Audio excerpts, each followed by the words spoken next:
কোনো বক্তব্য সেদিন আমাদের প্রচার করা হয় নাই। এখানে সবগুলা মিডিয়া যারা যারা আছেন সবগুলা মিডিয়া সেদিন পর্দার সামনে ছিলেন, কিন্তু আমরা একটা মিনিটের জন্য ওনাদের সাথে আমরা কোনো বসি নাই। আমরা 8 দফা দাবি, 9 দফা থেকে 8 দফা আসছে, সেটাকেও ওনারা কেটে দিয়েছে।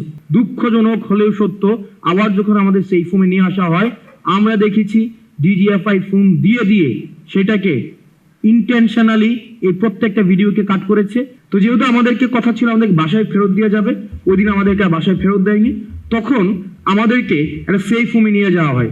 সেই ফোনটা এখনো আছে কিনা আমি লোকেশন দিচ্ছি, সেটা হচ্ছে যে আমাদের মৎস্য ভবনের অপোজিট সাইডে আন্তর্জাতিক মাতৃভাষা ইনস্টিটিউট।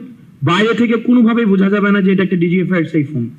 বাইরে থেকে মনে হবে একটা পরিত্যক্ত বাড়ি, কিন্তু আপনি যখন ভিতরে প্রবেশ করবেন দেখবেন সেখানে মডার্ন এমিনিটিস সবকিছুই সেখানে অ্যাভেলেবেল, কনফারেন্স রুম রয়েছে, সবকিছু রয়েছে।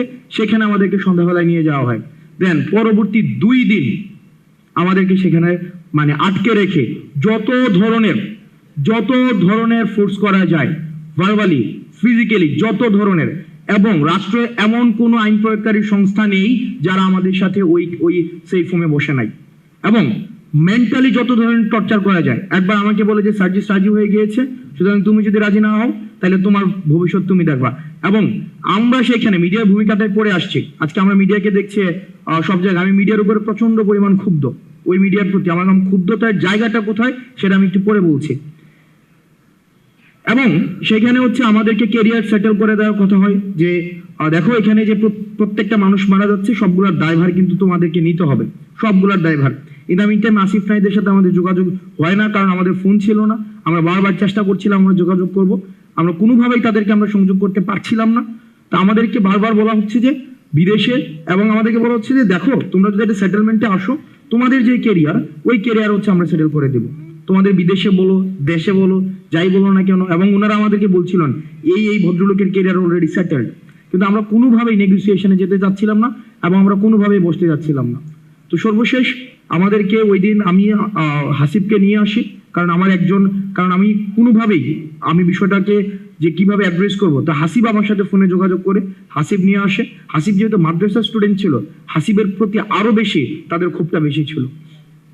দেন সর্বশেষ স্টোরি শর্ট করি, সেটা হচ্ছে যে সর্বশেষ আবার ডিজিএফআই এর একদম পুরা যে ওই টিমটা ওখানে আসেন। ওই দিন হচ্ছে যেদিন আমরা পদ্মাতে যাই। তারপর আমাদের কথা হচ্ছে আমরা সেখানে যাব, কিন্তু মিটিং করব না, আমাদের যে দাবিগুলো আমরা সেই দাবিগুলো দিয়ে আসবো। সেখানে সার্জিস আমাকে বলে যে দেখো ওনারা যেহেতু বলছেন মিডিয়া সেখানে আসবে, সুতরাং আমরা অন্তত মিডিয়ার সামনে আমাদের যেই বর্তমান পরিস্থিতি সেটা আমরা উপস্থাপন করতে পারবো। ওনারা যদি মেরে ফেলবে, কিন্তু আমরা ওখানে উল্টা স্ট্যান্ড নিব। তখন আমরা ওই সিদ্ধান্ত নিয়ে আমরা পদ্মাতে যাই, কিন্তু আমরা একটা মিনিটের জন্য ওনাদের সাথে আমরা কোনো বসি নাই। আমরা 8 দফা দাবি, 9 দফা থেকে 8 দফা আসছে, সেটাকেও ওনারা কেটে দিয়েছে, সেটাকেও ডিজিএফআই নিজে কেটে দিয়েছে। এবং আমাদেরকে যখন আমরা আসছি নিচে আসার পর আমরা দেখলাম মিডিয়ার এখানে যারা যারা আছেন এই ক্যামেরাগুলোর লোগো সহ মিডিয়া, তাদেরকে আমরা সেদিন সেখানে দেখেছিলাম। এবং আমরা সেখানে আমাদের সাথে যা হয়েছিল আমরা স্পষ্টভাবে সেই ঘটনাগুলাই বলেছিলাম। দুঃখজনক হলেও সত্য, আবার যখন আমাদের সেই ফোনে নিয়ে আসা হয়, আমরা দেখেছি ডিজিএফআই ফোন দিয়ে দিয়ে সেটাকে ইন্টেনশনালি এই প্রত্যেকটা ভিডিওকে কাট করেছে। এবং আমরা দেখেছি যে না এই হেডলাইন যাবে না, আপনারা এই হেডলাইন দেন, ভিডিওর এই অংশ যাবে না, আপনারা ওই অংশ দেন। এবং নগ্নভাবে দেখেছি তৎকালীন মিডিয়ারা তারা যে প্রেসক্রিপশন দিয়েছে ওই প্রেসক্রিপশন অনুযায়ী হচ্ছে ভিডিও প্রচার করেছে, ওই প্রেসক্রিপশন অনুযায়ী হচ্ছে বক্তব্য প্রচার করেছে। আমরা স্পষ্টভাবে বলেছিলাম র ভিডিও এখন আমার কাছে আছে, যেটা কোনো সংলাপ নয়, এবং আমরা কোনো শাটডাউন কর্মসূচি প্রত্যাহার করব না। কোনো শহীদের রক্তের সাথে মারিয়ে এসে আমরা কোনো সংলাপ করতে পারি না। কোনো বক্তব্য সেদিন আমাদের প্রচার করা হয় নাই। এখানে সবগুলা মিডিয়া যারা যারা আছেন সবগুলা মিডিয়া সেদিন পর্দার সামনে ছিলেন।